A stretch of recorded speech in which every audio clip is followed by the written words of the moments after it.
मंडळी, अशा प्रकारे तुमच्या मक्याचे पानं जांभळे झाले असतील तर काय उपाययोजना करावी? मित्रांनो, मक्याचे पानं शक्यतो पिवळे होतात किंवा अशा प्रकारे जांभळे झालेले आपल्याला पाहायला मिळतात.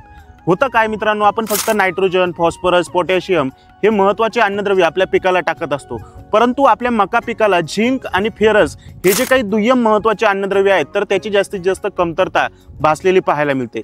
जर अशा प्रकारे जांभळे पानं तुमच्या मक्याचे झाले असेल तर फेरस या अन्नद्रव्याची कमतरता आहे तुमच्या मका पिकाला, असं समजून घ्या. मित्रांनो, जांभळेपणा दूर करण्यासाठी आपल्याला फेरस या अन्नद्रव्याचा फवारणीमधून वापर करणं गरजेचं आहे. मित्रांनो, फेरोस्टार या नावाचं एक प्रोडक्ट आहे जो की EDTA फॉर्म मधले एड्डा फेरस आपण ज्याला म्हणूया, तर तो एकदम प्युअर फॉर्म आपण ज्याला म्हणतो, तर तो फेरस असलेला आपल्याला त्याच्यामध्ये घटक पाहायला मिळतोय. तर 30 ग्रॅम तुम्ही फेरोस्टार वापरू शकता प्रति 15 लिटर फवारणी पंपसाठी, किंवा इड्डा फेरस हा घटक असलेला कोणत्याही कंपनीचा चांगला औषध तुम्ही प्रति 15 लिटर फवारणी पंपासाठी लवकरात लवकर फवारणी करणं गरजेचं आहे. हा जो काही जांभळेपणाचा प्रॉब्लेम आहे तो लवकर दूर होईल. धन्यवाद.